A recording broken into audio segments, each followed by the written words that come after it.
martial artists would strike every part of their hand thousands of times on things like rocks, walls, and ropes. This would result in an increase in bone density and toughening of the skin, which would create hands that are strong enough to destroy actual blocks of concrete. Oh, damn. Now I have some I'm paper doing hands this. that not only stand zero chance of breaking a brick, but have also costed me thousands of dollars in the stock market from panic selling. And they're about to cost me about another $2,000 if I don't do something soon. So Iron Fist training is exactly what I need. Every single day for this next week, my cameraman will randomly select one Iron Fist exercise that I must perform for that day. And I will have to do 100 reps of that exercise for each hand. And by the end of the week, we'll see exactly how this training has affected my hands and if they turn them into iron. Or maybe they'll just level up to wood. Honestly, anything stronger than paper would be awesome. Day 1 of Iron Fist training. My portfolio is dropping very rapidly. We gotta train these hands so I don't sell. What is the first one that we're doing today, Derek? So the first exercise here is just punching a bucket of sand over and over. So I guess we're gonna do it 100 times,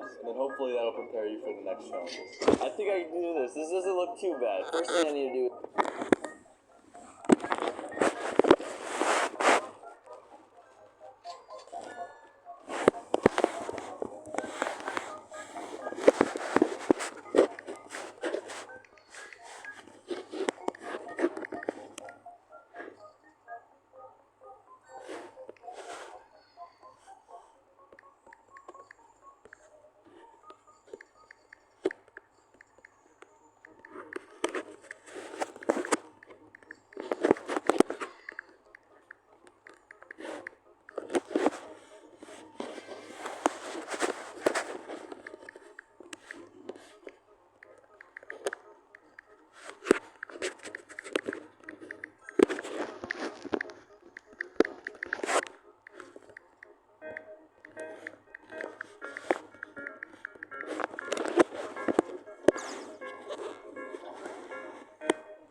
Is get a bucket of sand and luckily we live right next to it.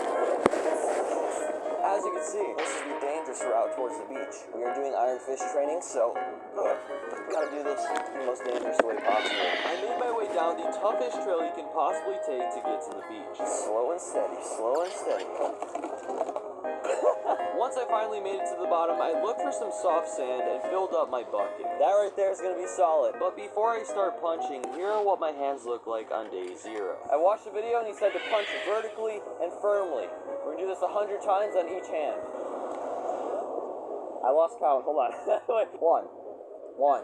The main purpose behind this specific exercise is to toughen the skin on the knuckles, and I'm not gonna lie, this did sting quite a bit. You're gonna see the redness on my hands from just 10 reps on both. But the sand was so damp and cold that my hands went numb after 50 reps each. So completing the rest of the reps was no problem. 3, 2, 1. My hands are dead. There we go, that's all I needed. Nice and red. Before leaving, Derek told me to grab a big smooth rock because I'd need it for another day of training. How big is the rock supposed to be? Big enough for you to punch, man. I was slightly concerned, but I don't really have a choice here, so I picked the smoothest one I could find and I took it home with me. My knuckles aren't doing too bad here. I don't think 100 reps is enough to actually do some damage in one day. For day 2, I received a text from Derek with a link to a video saying I have to do 100 punches to a wooden pole wrapped with a rope. Oh my god. Yo, this guy's punching that thing hard too. It's gonna destroy my hands. I didn't have anything at home that resembled a rope with wood, but I remember the old karate dojo that I used to train at had one, so I made my way over there and met up with my old sensei named David. Now we are in a karate dojo after all, and I was feeling a little underdressed, so I decided to change. Not too shabby. 10-year-old Brandon was wearing this uniform, which surprisingly, it kind of fits. The pants, I guess my legs didn't grow that much. You want to keep your wrist real straight. You don't want to let it bend. That's where you're going to hurt yourself if you let that wrist bend. And then just twist into it. Alright, wrist straight. Oh, I'm already feeling it, dude. Oh my gosh. Yo. This was 20 times more painful than punching sand. The rope was surprisingly sharp, and it felt like I was punching barbed wire. After doing about 50 punches on both hands, the skin on my knuckles were starting to get used to the pain, and I was ready to go ham for the final 50.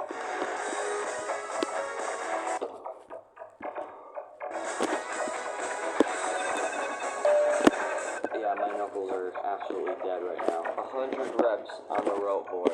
Alright, it's game 3. Time for another session of Iron Fist training. My knuckles are definitely in bad shape right now. So for today's challenge, you're going to be doing 50 push-ups on your knuckles and then 50 push-ups on your wrist. Ooh, I have no okay, idea how we're to do getting back push-ups. to some calisthenics here. I like it.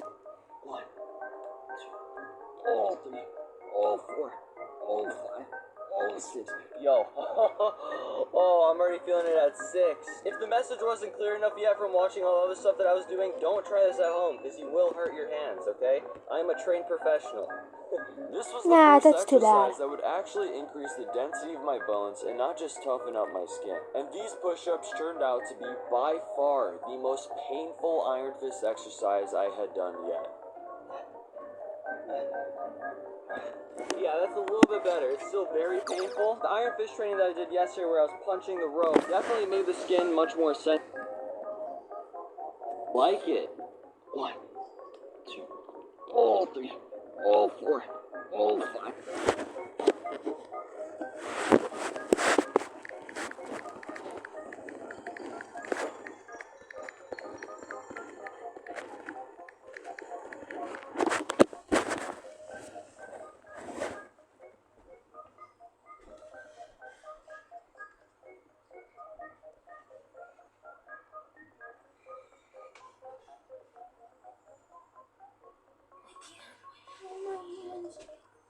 My arms are not even close to strong enough.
Yo, oh, I'm already feeling it at 6. If the message wasn't clear enough yet from watching all the other stuff that I was doing, don't try this at home, because you will hurt your hands. Nah, I don't care. I'm a trained professional. I don't give two This was shits. the first exercise that would actually increase the density of my bones and not just toughen up my skin. And these push-ups turned out to be by far the most painful Iron Fist exercise I had done yet.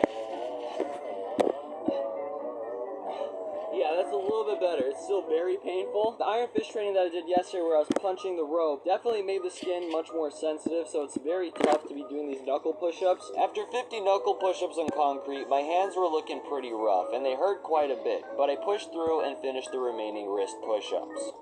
That's a wrap, baby. This water is nice and cold. This feels so good. From all the wrist push-ups, you can see the marks. My knuckles are just super red, and they're starting to feel pretty tender. Alright, it's day 4. You know, I am surprised. My knuckles aren't doing as bad as I thought they were going to be today. You know, I'm already starting to feel the power of Iron Fist training. My fists feel like they're a little bit more dense than they were before. I'm going to test it out really quick. Now, I received an Amazon package, and typically I'd use a knife to open this up. Looks like it worked really well. So clearly my fists are getting more dense. Maybe I should test it another way.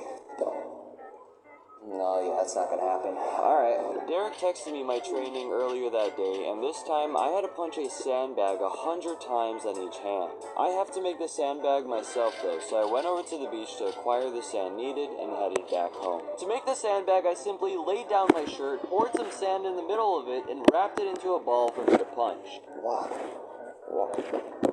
That actually kind of hurts. Ooh. The pain from the sandbag was bearable, but the harder you hit it, the denser the sand becomes and the more it hurts. Wow, homemade sandbag. This is no joke, man. Instead of constantly pausing, I decided to push myself and get all of my reps done at once. 100. This is vibrating and it stings. It is day 5 of Iron Fist training. My hands are definitely starting to feel very sore. And then the first part of my fingers and the knuckles are just red and tender. Yeah, this is definitely not the most comfortable thing to be doing this entire week. So I'm going to numb the pain from this by drinking some of my favorite protein here. Damn.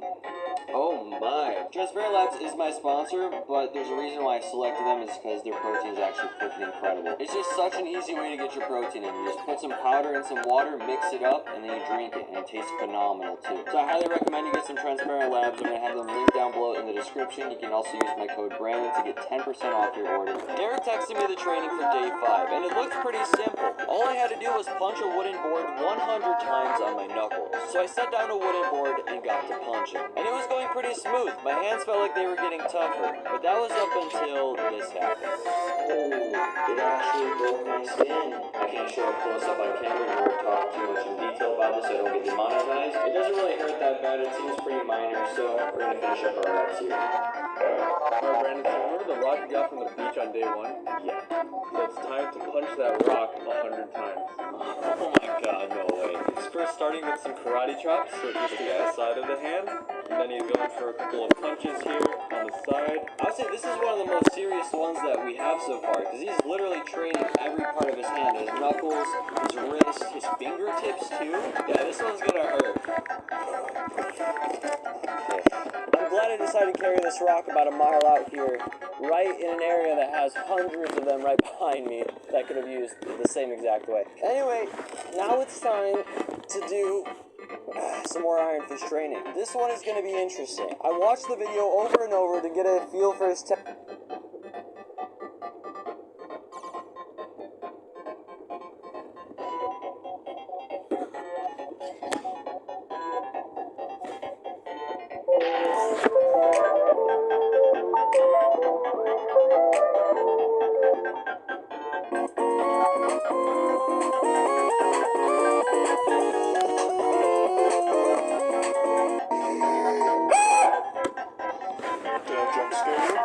Yeah, I bet I did. You coward.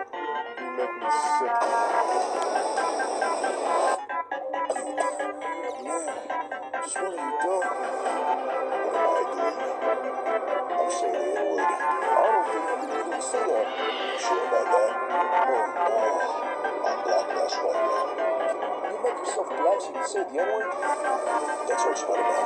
You can't stop me. Oh, shit. I know better now. Alright, this is getting absolutely ridiculous. You would like me to make a shirt that says Weezer 2 with 4 I can't even say that out loud. I'm in public. The shirt is kind of hard, though. The gang's all here. You know, I changed my mind. This is a great shirt idea, and you will get a free one if you would like one. This shirt will be out in 2 hours. For you. Dude, are you trying to rizz me now? You know, I do be liking a candlelit dinner with some flowers and stuff, but no, you can't be rizzing me, Mike. Oh, Volero, czy to Freddy Fazbear?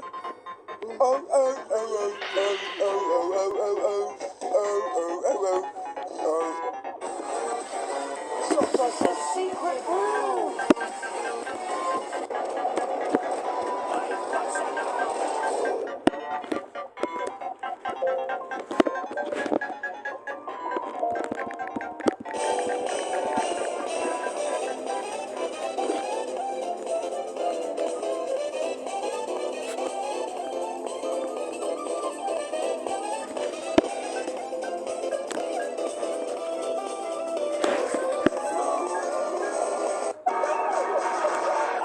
You die in a fire.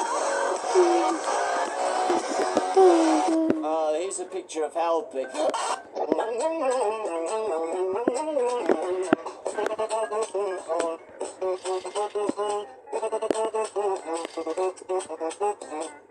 ate a cat. You make me want to cry. That's, in my opinion, kind of cruel. But even so, I do respect your opinion. I will eat another.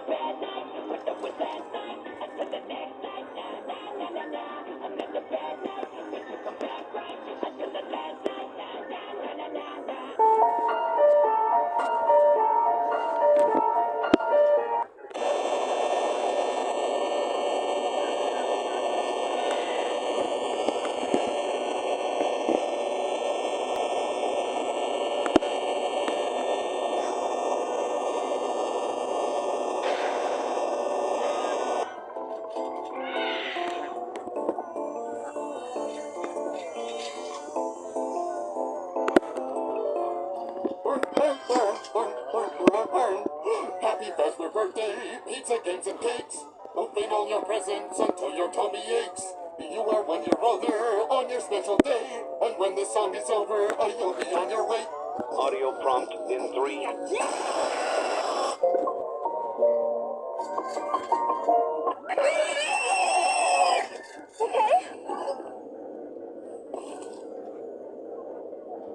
You saved me. You saved me. Gregory? She was a fairy.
For the next 100 days, gamers and I will be trying to trap each other in lots of different ways, with the goal of being the only one left alive. Press lever for 3 diamonds. Ah! Oh my... Be sure to leave a like and keep watching to see this epic prank wall in hardcore Minecraft. Also, if you do enjoy this video, please consider subscribing to help me hit my goal of 500,000 subscribers by the end of the year. But without further ado, let's get straight into day 1.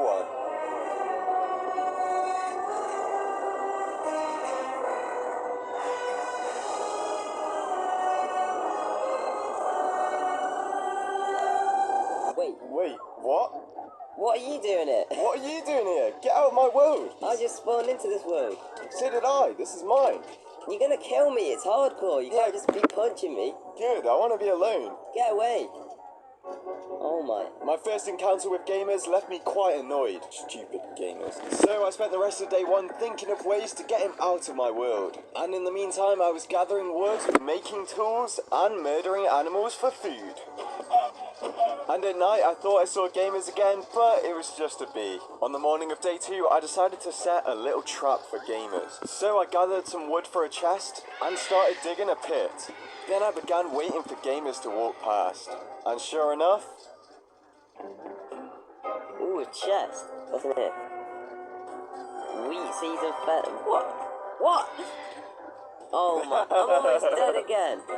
Silly gamers. How did you already make this hole? Oh my. Hopefully that scared gamers away. So afterwards I went looking for a place to build my base. And standing next to these birch trees reminded me of the first ever day of my first 100 days video.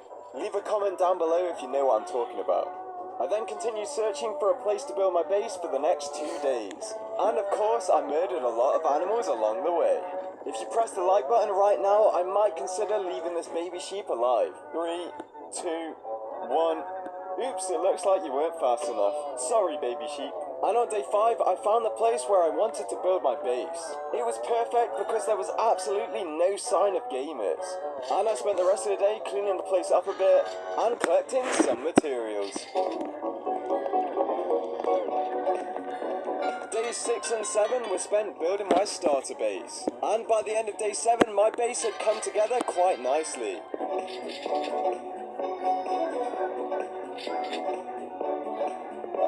That was until this happened. Oh, what the hell?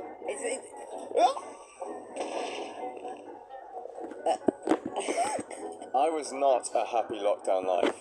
Day 8 was here and it was time to get prepared to do some mining, as I wanted to be prepared for any of Gamer's future pranks. So to get prepared to go mining, I slaughtered lots of local pigs and made myself a bunch of torches. And the next day, it was time to go mining. Pretty much straight away, I found this zombie spawner. So I lit it up and found lots of gunpowder in the chests. This would definitely come in handy later. Meanwhile, Gamers was mining too. The next few days were spent collecting as much iron as I possibly could. And whilst doing this, I was thinking of what my goals would be for these 100 days. And finally, I decided my goals were going to be to kill the Ender Dragon before Gamers, to make a secret base so Gamers can't trap me, and to eliminate Gamers.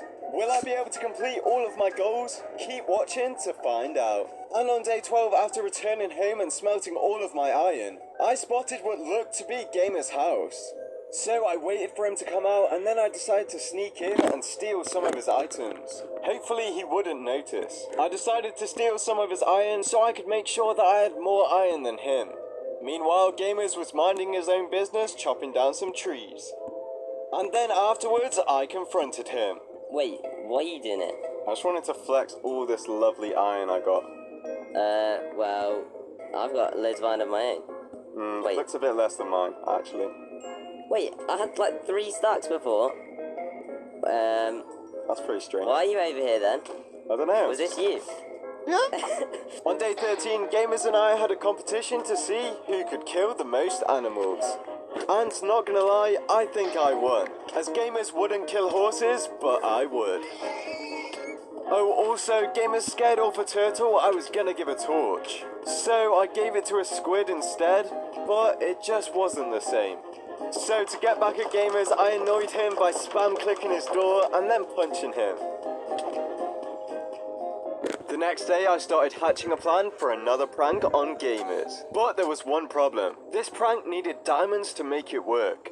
So I spent the entire of day 14 getting prepared to go mining. And on the morning of day 15, I began my journey down to Y level 11. I explored many dangerous caves, but it was all going to be worth it once I found some diamonds. And at one point, I fell in lava and nearly died. But luckily, I was able to use a water bucket to save my life. But a little later, I managed to find myself some diamonds. Then I spent all of day 16 mining a bunch of obsidian. And on day 17, I returned to the surface to murder some slimes. And afterwards, I crafted up all the rest of the materials I would need for the trap. And on day 18, it was time to set the trap. Luckily, Gamers wasn't at his base, so I was easily able to dig up the ground and place the sticky piston. And once Gamers pressed the lever, the piston would retract, and Gamers would fall into this obsidian pit, and hopefully drown surrounded by obsidian. Then I would finally have my world back. Once it was all set up, all I had to do was wait.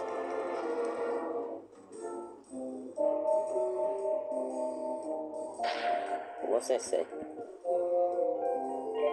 Press lever for 3 diamonds. Ah! Oh my... No, what? I'm drowning!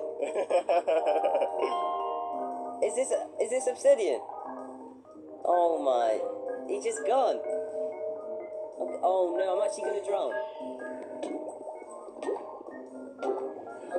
It's not breaking.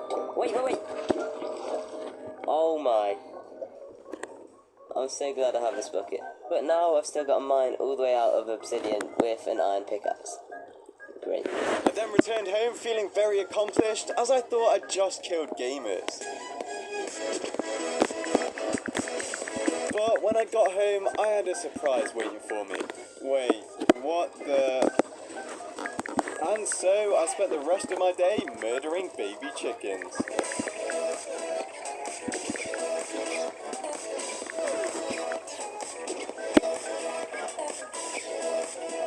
Oh, and I captured the last chicken because I thought it was cute and it was a real survivor.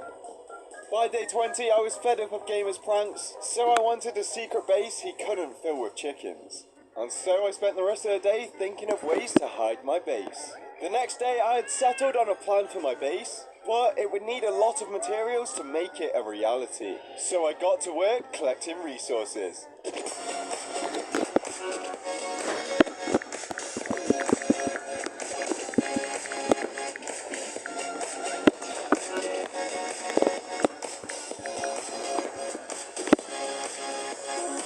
And by day 23, I had all the resources I would need, including redstone, sticky pistons, and floral decorations to make everything seem a bit more natural. And all that was left to do now was to get to work. At first, the redstone was a bit tricky, but I soon figured it out. Then finally, with the interior done, and some outside features to distract people, the secret base was finally finished.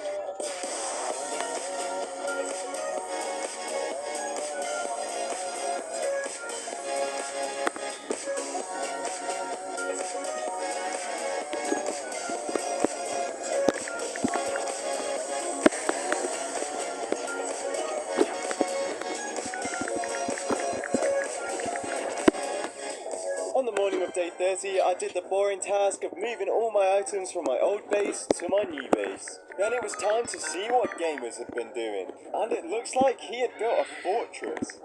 Well, I see you've been busy. Yeah, I thought I'd build just a little something to keep you out. What have you been up to? Nothing much, just built a little farm actually. What, so you haven't even been building a house or anything? Nah, just a nice little farm. Get some crops going. Okay, well I'm just gonna go back to farming. You have fun in your nice little castle. I fell in a hole.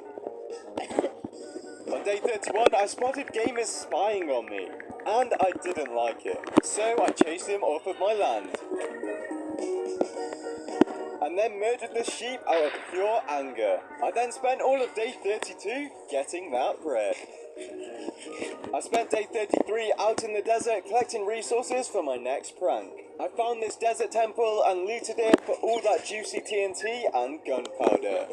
Then at night it was time for a nice spot of creeper hunting. Oh, and I also watched this llama spit on a zombie.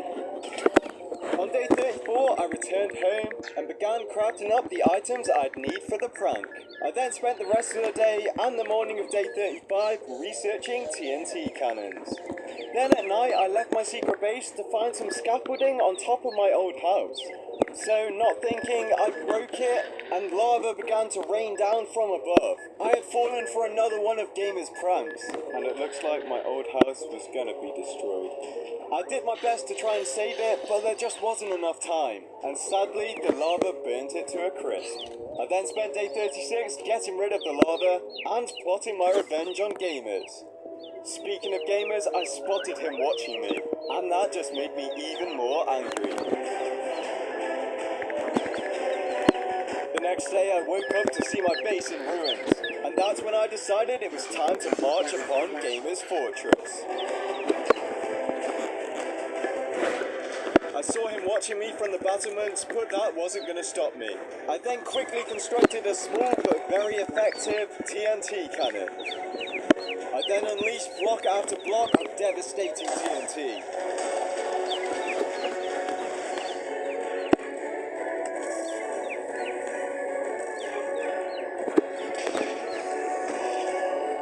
Gamers tried to stop me with his bow, but to no avail.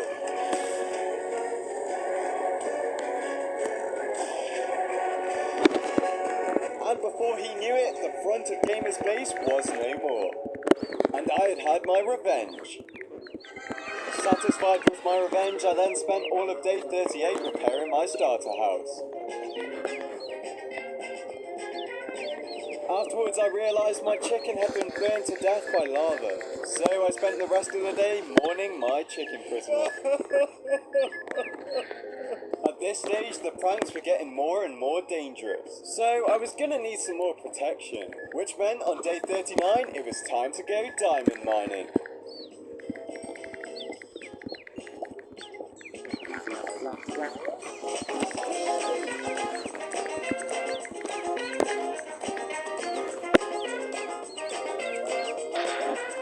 And when I returned on day 45, I was 43 diamonds richer.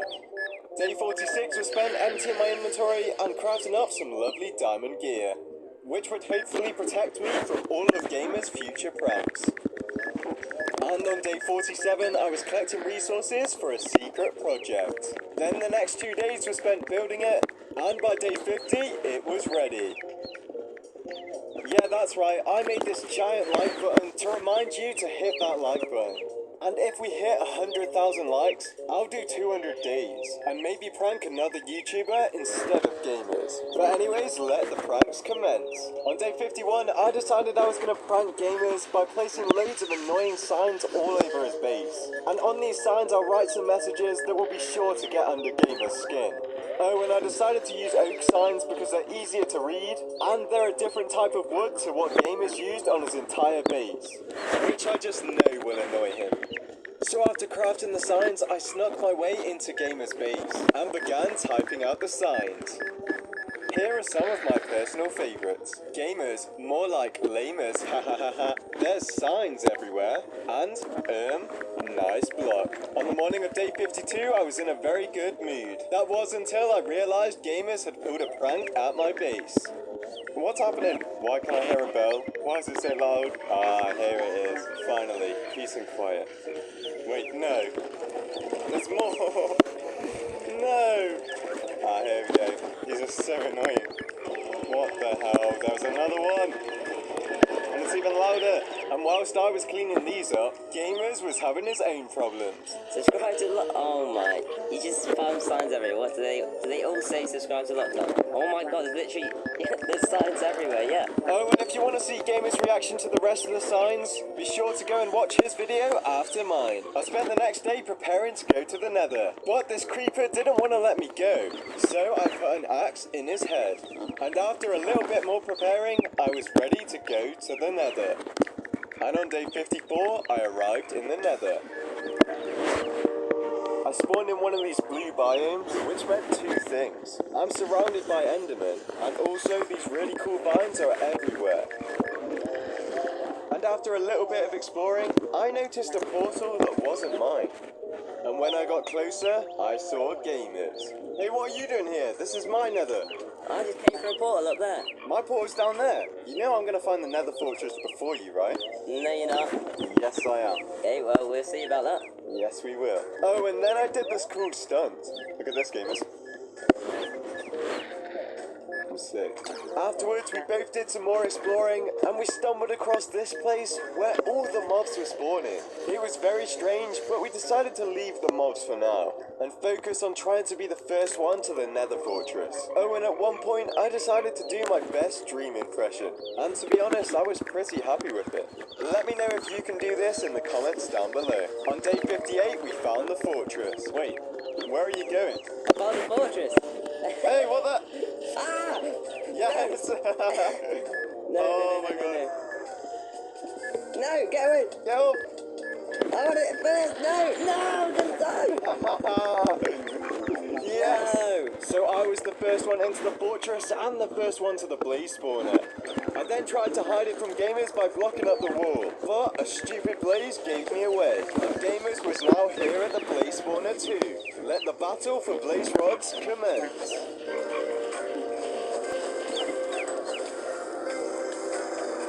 By day 59, we both had enough blaze rods, and I set out to explore the Nether Fortress.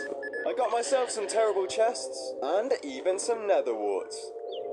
And on day 60, I spent my time making my way back to the portal, and when I was home, I went straight to sleep. And on day 61, I realised I wanted to improve my base, so I spent the day getting stacked on resources, and on day 62, I began working on the improvements. day 65, my underground lair was complete.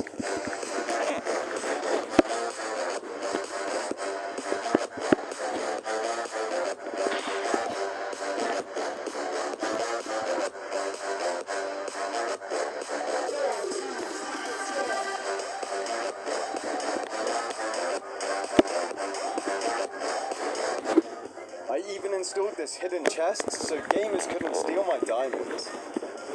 And then on day 66, it was time to set another trap. For this trap, gamers would step on a pressure plate, and a redstone signal would be sent to this dropper. Then this dropper would drop one single block onto the wooden pressure plates below, which would then cause TNT to blow up the bridge. Then on the morning of day 67, gamers approached. Well, I came outside to look at how my base looks, but then I saw this giant thing that I'm guessing... What? What? No! Oh my. Don't hide in that little hole, come out. Day 68 was here, and after getting away with another successful prank, I decided to reward myself by getting a dog, though I spent the day searching for one. Whilst looking, I casually murdered this family of cows, and it felt good. Then, a little while later, I finally got myself a dog. And OG Lockdown Live fans will already know what his name is. Then later on, I decided to let Mark stay in the starter house for now. He looked happy enough with it. On day 69, I headed out to get some cows. But meanwhile, Gamers was busy making some shape-shifting potions. And I was very unaware of this. And so when I finally returned home with my cows on day 70, I went to check on Mark, and he was acting a bit strange. Good boy, Mark. Wait, what's it? Not let me... Oh, what the hell? Mark! What are you doing? Leave me alone! What? Goodbye. So it turns out that Mark was just Gamers using some kind of weird potion. But that still begs the question, where was the real Mark? And that's when I heard it, a very muffled bark coming from somewhere near the starter house. So I dug down in the corner where I left him, and sure enough, there he was. I was very happy to see Mark alive, but I was extremely angry at Gamers for what he did. So on day 71, I spent the day plotting my revenge on Gamers. And on day 72, I began acting out my plan. First, I snuck past Gamers and got into his base. Then I searched his chests and brewing stands until I found the shape-shifting potions. Ah, so that's how we did it. And before leaving, I took a shape-shifting potion for myself. And the next day, I found a villager, splashed myself with the potion, and before I knew it, I was a villager. Now it was time for my revenge.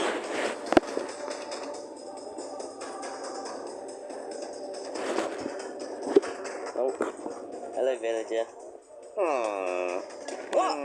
What? How has he got a diamond sword? Wait a minute. Oh no! I'm gonna die! I'm gonna die to a villager. But then the effects of the potion faded. Wait, did you steal one of my potions?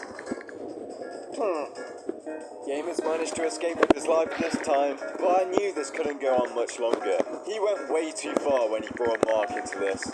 However, I decided to take a break from pranking, so the next few days were pretty relaxing. Days 74 and 75 were spent murdering things and just getting as much XP as I could, as well as maintaining my sugarcane farm.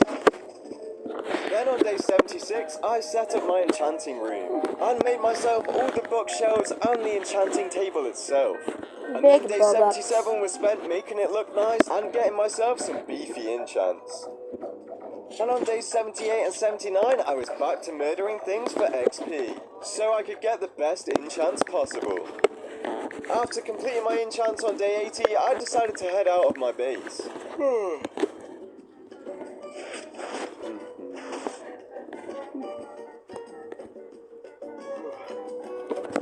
Wait, what? What?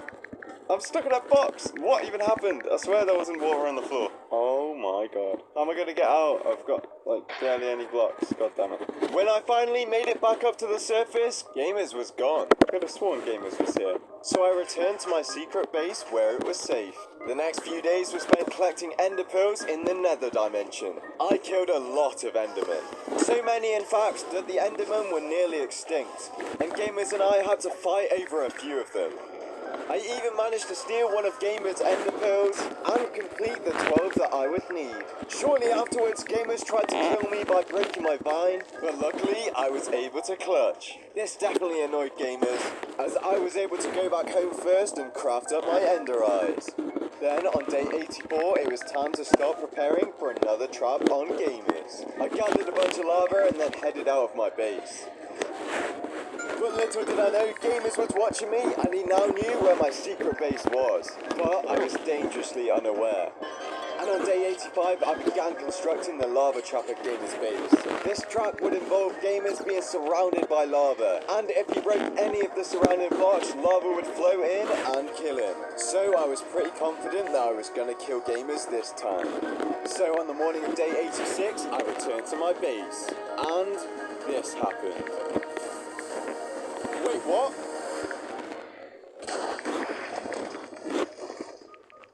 How? It looks like Gamers had somehow found my base. And I definitely wasn't expecting this. I could only hope the same for Gamers. What does that say?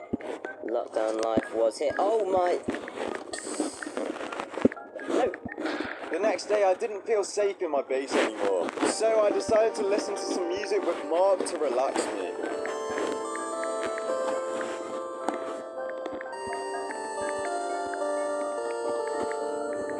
And on day 88, I was ready to fight. So I murdered some cows for XP, and then got myself a power 4 and breaking 3 bow. Afterwards, it was target practice time. And I thought to myself, what better targets than Gamer's cows? It turns out I was pretty accurate, and left him with only 1 cow. Then the next day, I got myself a nice fast horse. I then left him to look after all the baby cows, and I thought it looked pretty funny. All of day 90 was spent mining obsidian and getting a bunch of lava for one final trap to get rid of Gamers.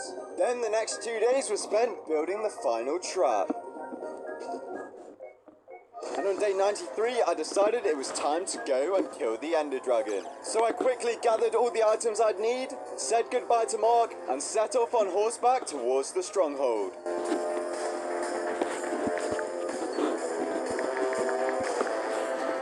After some arduous travelling, I noticed Gamers was nearby, and that could only mean one thing. He was planning to kill the Ender Dragon before me, but I wasn't gonna let that happen, and so began the race to the Ender Dragon. We had to cross a vast ocean to find the stronghold, which meant we had to leave our horses behind. We were at sea for many days and many nights looking for the stronghold, all whilst fighting each other along the way. Until on day 98 we broke our way into the stronghold, and then straight away began tirelessly looking for the portal. Deadly mobs were killed, and I ran into Gamers at every turn, but eventually we both managed to wander into the portal room. So we raced to fill in the portal, and then on day 99 we took the plunge into the end. Alright. Where even are we? Oh my! If we fall, we're dead. Yep. I was getting on your path. No, what the hell? That's cheating. I didn't trust myself. Oh, I'm sick. Do you even have slave for you? I don't need it, I can quit. Yeah, I didn't have time, I was busy pranking people. I can't hear anything. Yeah, cage one. Yeah. You having a bit of trouble there? Shut up. Yeah, I got it. Then it's like, maybe get it. Oh, I just hit one from miles away. I haven't hit a single one yet. What am I dying to? Oh, Dragon Breath! Oh, Dragon Breath nearly killed me. I want to get one of these. Let me get one. Come on! Yes, I got that. I got it. No, you didn't. It was actually No, mine. you got it. Oh my. How did I not get a single one? Oh, I got that one as well. Wait, you're gone now? I'm pretty sure they're all gone. Oh, you're gonna die. Come on, Enderman. Oh. Ow! I'm dying. Stop trying to shoot me. No. He's got yeeted. Oh! Oh! No! Yes. Come on, it's so low. Oh, it's so close. Oh, I'm drinking my next strength for when it comes down. Oh! Oh, it's so close. No, it's mine. It's really mine. Ah! Come down. What are you doing, Dragon? Yes. Oh, yes. Ow! Come on.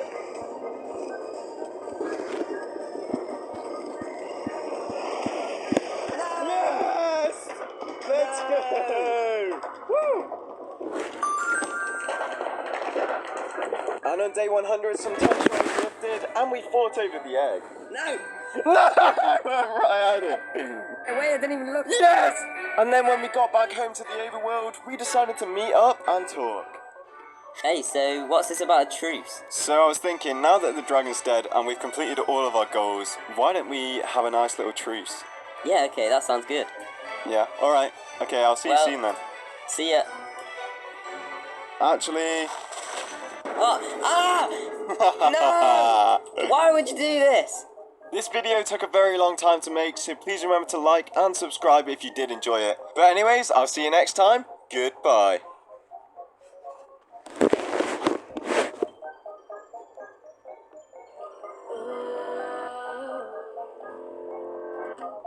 Can you take me by the hand? I feel better again. Oh, I feel better now. Hi friends, my name is Sophia, and this is my brother Ethan. He just got back from school, and now he has to go work at a burger place near our house to wash dishes for 4 hours. Why? Because he owes our parents a ton of money. Of course, it's not easy for a kid to make a lot of money. That's why he's working 7 days a week. But even if he keeps working at this rate until he finishes high school, he still won't be able to pay back everything he owes. Dad says, pay off what you can and we'll think about the rest when the time comes. Ethan goes to wash dishes at the burger place every day after school. On the weekends, he does odd jobs around the neighborhood. If it's a nice day, he sets up a lemonade stand outside our house. He says that's what brings in the most money. When the weather isn't so good, he does things like mowing our neighbors' lawns or walking their dogs. My parents run a gift shop together. They are both workaholics. They've been working really hard for years. They leave home at 8 a.m. and don't come back until 9 p.m. That's the reason why all this happened. Recently, this is what we've been doing in the evenings. First we eat dinner together, then Ethan goes to his room. He brings all the money he's made that day and gives it to Dad. Dad counts the money and writes down the amount in his notepad. Then he tells Ethan how much he still owes. So, why does Ethan owe so much money to our parents? And why does he work so hard and give them all the money he makes without complaining? Now it's time to tell you about all this. As I said, my parents work together, and their business is their life. Their customers are usually tourists. They have to keep their gift shop open every single day of the year. So Ethan and I have had to practically raise ourselves. This has its advantages and disadvantages. The best part is we learn to take care of ourselves. On the other hand, we lack parental discipline. There's no one around asking us, why did you do this? Or why didn't you do that?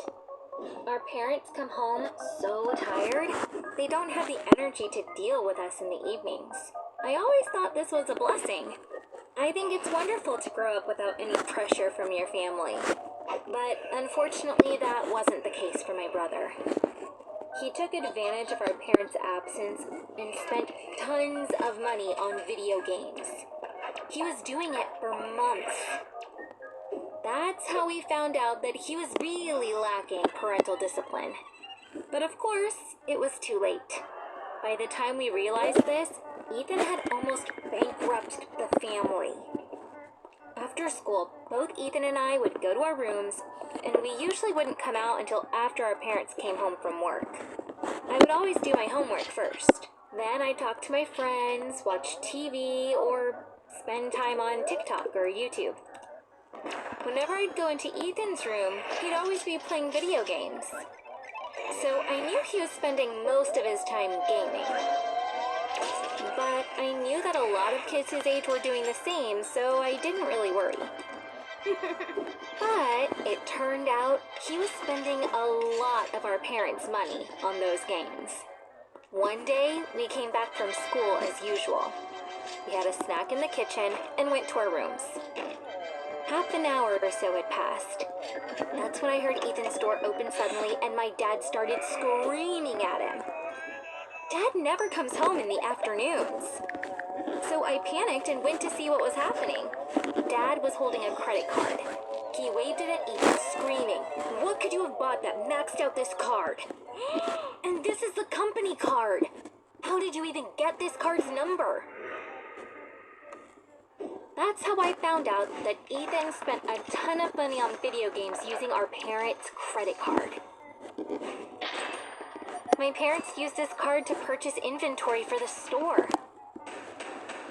Since they make purchases from many different vendors, they didn't notice that Ethan had been using it.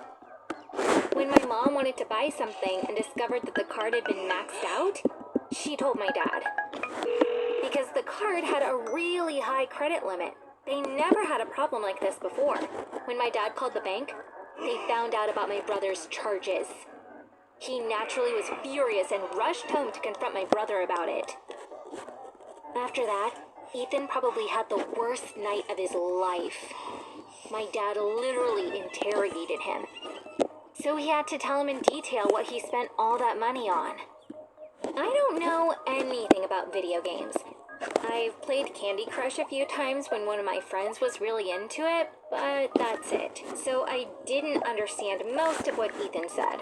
From what I can remember, he bought an incredibly expensive hat from a game called Roblox, for example. Yes, I said hat, but it wasn't even a real hat. You have your character wear it during the game. I couldn't believe Ethan could be this naive. Dad says it takes 4 days working at the store to make that money. He was so annoyed that he asked my brother, "So how's the hat? Is it nice?" Ethan couldn't even tell Dad was being sarcastic. "Dad, it's really cool. I'm sure you'll like it too," Ethan said while logging into his Roblox account to naively show Dad the hat. After that, Dad told him, "Go and fetch my toolbox from the garage." Ethan still didn't get it, but went and got the toolbox. Dad took out a wrench and smashed my brother's phone into small pieces. The weirdest part was that he did it very calmly and carefully. My brother couldn't believe his eyes. Once he finally understood how angry Dad was, he didn't say a word. Actually, it was a really funny scene, but of course, I couldn't laugh at that point. Apart from the games, Ethan spent a lot of money on YouTubers and some streamers on Twitch. He even became the biggest donor for a girl on Twitch, and she brought him on her live stream to thank him. When things calmed down, I found the video on her channel and watched it. When my brother makes the donation, the girl can't believe her eyes. Then she gets up to dance with joy for minutes on end. It's unbelievable that Ethan wasted our family's money like that. I asked him how he could have done this. He said sadly, "It didn't seem like any money to me. I spent it like it was game money. I regret that even more now that I know how hard it is to actually earn money. There's nothing I can do about it now." So, how did Ethan get the number of our dad's credit card? Dad asked him since he was curious. Ethan's face turned red, but there was nowhere to run. He looked down and said, "I stole it?" Now it was my dad who turned red from rage. "When did you steal it?" he yelled. Ethan's eyes filled with tears. "On your birthday?" he said, his voice trembling. My mom had gotten my dad a massage as a birthday gift. We all went to the spa with him, because we were going out to dinner together afterwards. As Dad was getting his massage, we waited in the cafeteria. Ethan sneaked into the dressing room, took the credit card from Dad's wallet, and wrote down the number on a piece of paper. Initially, he just wanted to buy a few things in a game called Fortnite, But when nobody noticed, he kept using the credit card for 2.5 months in many different places, spending money like crazy. The next day, Dad applied for a refund from all the companies Ethan bought things from, but unfortunately, most of them didn't budge. Some of them never even answered his emails. Dad had to ask his lawyer for help, and he had a weird suggestion. He said to Dad, "If you can prove that your credit card was stolen, we can get all the money back in court. But for that to happen, you need to report Ethan. Then he needs to get arrested, of course, so that the crime has been documented. But you don't need to worry. Ethan's young and the judge will let him go with a small fine." Dad told us what the lawyer said over dinner. Ethan was really scared. He begged, "Please don't report me to the police." Dad said, "Why shouldn't I? I think you deserved it." And Ethan started sobbing. Of course, Dad wasn't going to do it, but he scared Ethan once again when he got the chance. That night, Dad said, "So since we can't get our money back, you worked it. You are going to pay it off by working." That's how Ethan's work adventure began. My mom's friend got him the job at the burger place. I gave him the idea about jobs in the neighborhood. Ethan knows full well that he's guilty. That's why he accepts whatever we say and works any job with 0 complaints. Hi everyone, my name is Oliver. I'm in 10th grade. This is my best friend Seb. He transferred to our school this year. He's an introvert like me. That's why we hit it off right away. We realized that we had a lot of things in common, and for the first time in my life, I had someone I could call my best friend. Seb says it was the same for him. He never had a close friend like me before. One of the reasons why we hit it off so quickly is that we're both really into horror movies. We were both so happy to find out we had that in common. We would talk about horror movies non-stop. One Sunday, I invited him over for a movie marathon. We were going to watch 3 horror movies back to back. There's a bus stop near our house. Call me when you get on the bus. I'll wait for you at the bus stop, I said to him. But Seb said, "Don't worry about it. I'll find your place." No matter how much I insisted, he didn't want me to wait for him at the bus stop. I couldn't understand why. I would figure it out later. That day when Seb came over, we had such a great time. When we were done with the movies, my mom called us to have dinner. Seb loved everything he ate and complimented my mom on each dish. My mom was embarrassed since she wasn't used to receiving so much praise. I thought that Seb was just being overly polite that day, but it turned out there was a heartbreaking reason why he was acting that way, which I would learn about later. As we got closer, Seb started coming to our place more often. Our routine was the same. First we would watch a movie, then we would eat. We got used to Seb loving everything he was eating and showering my mom with compliments. Around that time, I realized something. Seb never talked about his family. He never invited me to his place either. Normally, of course, he wouldn't have to talk about his family. But now he was my best friend and he came over to our place so often that he was almost like a member of my family. And I didn't know anything about his private life. My dad is a mechanic. Seb and I went to visit his workshop a couple of times. But what did Seb's dad do? I had no idea. One morning, the bus I was taking to school broke down. I decided to walk because I was only 3 stops away. I took a shortcut to get there faster.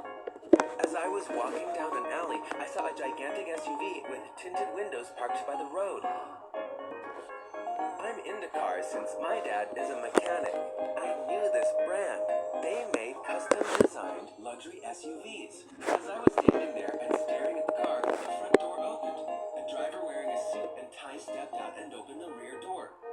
Out came Seb, looking like he was still half asleep. Our eyes met. I took one look at the SUV and then at Seb. He was pretty shocked to see me too. "You caught me. Let's walk so we're not late. We can talk on the way," he said. I was totally surprised by what Seb was telling me. His father was a famous jewelry designer.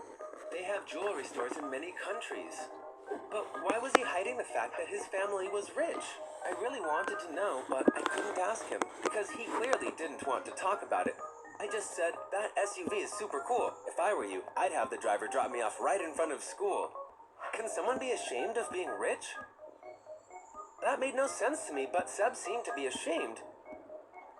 I wish my family were rich too, then I could have anything I wanted. For example, I wouldn't have to use my dad's old phone. I would throw my ancient computer straight into the trash and buy myself a brand new one. The next morning, Seb called me and said, "I know I was being weird yesterday. I'm really sorry. I felt embarrassed that I hid this from you. I think now you know why I never invite you over to my house. Since my secret is out now, want to come over and watch movies at my place this weekend?" he said. Of course, I said yes. I was very curious about where he lived. On Saturday, Seb's driver came to pick me up. His house was just outside the city. Actually, I should say his mansion. It was gigantic. Seb was waiting for me outside. I was so excited to finally get to see the kind of mansion billionaires lived in. When we went inside, I was staring open-mouthed at everything around the house. Everything was exquisite. I felt as if I were in a movie. I couldn't believe someone this rich would be friends with me. Since he lived in such a mansion, our house must have seemed to him like a chicken coop. Seb said, "The movie is ready. We can watch it now if you want." I followed him. I couldn't believe my eyes when I saw the room where we would be watching the movie. It was a proper movie theater. Yes, you heard it right. There was a movie theater with a huge screen in Seb's house. At my place, we watched the movies on my computer screen. I felt ashamed when I thought about it. After the movie, we went to Seb's room. His room alone was bigger than our apartment. Seb asked, "What do you want to eat? Let's order something." We almost never ordered food to be delivered. So most of the time, we have to eat whatever my mom makes. But Seb could eat whatever he felt like. I was so jealous of his life that I was ready to give 10 years of my own just to switch places with him. That night, Seb's driver dropped me off back home. As we were driving, something occurred to me. Seb never introduced me to his parents. Maybe they weren't home. But it was super weird that Seb never even mentioned them. We had been together all day.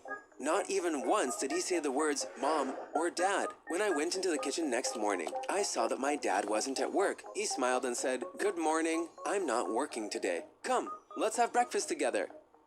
I didn't answer him. I was mad at him. Why couldn't he make more money? Why did he let his family live in such bad conditions? I felt this rage towards my father when I saw how the rich people lived. Before, I thought I didn't care about such things, but I was upset now. I felt really small compared to Seb.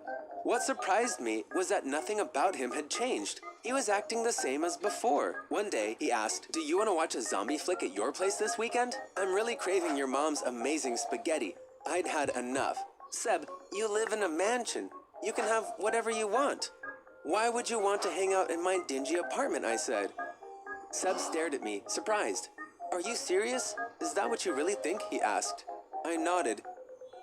He said, "Then come over to my place this weekend. I see that there are a few things about me that you need to learn." I was really curious when I arrived at his place on Saturday. Seb took me upstairs. We went into a large bedroom. There was a woman lying in bed. There was an oxygen mask on her face. She wasn't moving at all and her eyes were closed. Seb kissed her on the cheek. Then he turned to me. "Let me introduce you to my mom. She has been in a coma for the past 8 years. These machines are keeping her alive. I've been waiting for her to wake up for 8 years. But I'm beginning to lose hope." I was very sad to hear all this. Seb went on, looking at his mom. "I would gladly give everything I have to be able to eat food my mom prepared for me. But that's not possible. Thanks to your mom, I remembered what it was like to eat food made with a mother's love, because I had completely forgotten." As Seb was speaking, a tear rolled down his cheek. "Do you know who did this to my mom? My father. Yes, my father. My parents were running the company together. A few times a year, they would go to Africa to buy diamonds from different mines. My dad found out that there was a mine in Angola that sold cheap diamonds. My mom didn't want to buy diamonds from there. To be sure the diamonds were of high quality, they had to go down into the mine and see them in their rough form. But since the mines selling cheap diamonds were being operated illegally, there was no safety inspections. Going down there was very dangerous. My dad wouldn't listen to my mom. When they went down into the mine, there was an accident and my mom was exposed to excessive levels of carbon monoxide. Unfortunately, she's been in a coma ever since. My dad rarely comes home because he feels guilty. When he does come here, he sits by her bed and cries nonstop for hours. The staff told me this since I haven't talked to him in years. The only contact I have with him is the texts he sends me on my birthday. I just delete them without answering. I didn't know what to say to Seb after he told me all this. I was really sad for him. Now I understood why he loved coming to our place. He had found a family after all these years. I had envied him for being able to order food from any restaurant he wants, but in fact, Seb would prefer a mother's cooking to anything from a restaurant. Yes, his father was a billionaire, but they weren't even in touch. He couldn't forgive him for what he had done to his mother. Seb opened up to me that day. That's how I understood there were things money couldn't buy. I realized how lucky I was to have the perfect family. Since that day, the bond between Seb and me has grown even stronger. I rarely go to his house, but he stays over at our place a few times a week. Seb used to be my best friend. Now, I think of him as my brother. Hi everyone, I'm Ethan. The day I graduated high school, my dad told me he needed to talk to me. He said, "Are you planning to keep living in this house?" I told him I had nowhere else to go. "I've been taking care of you for years. You need to start working if you want to stay in this house. You either start bringing in some money or find yourself another place to live." I graduated from high school with a high GPA. I wanted to go to college to be able to get a good job later.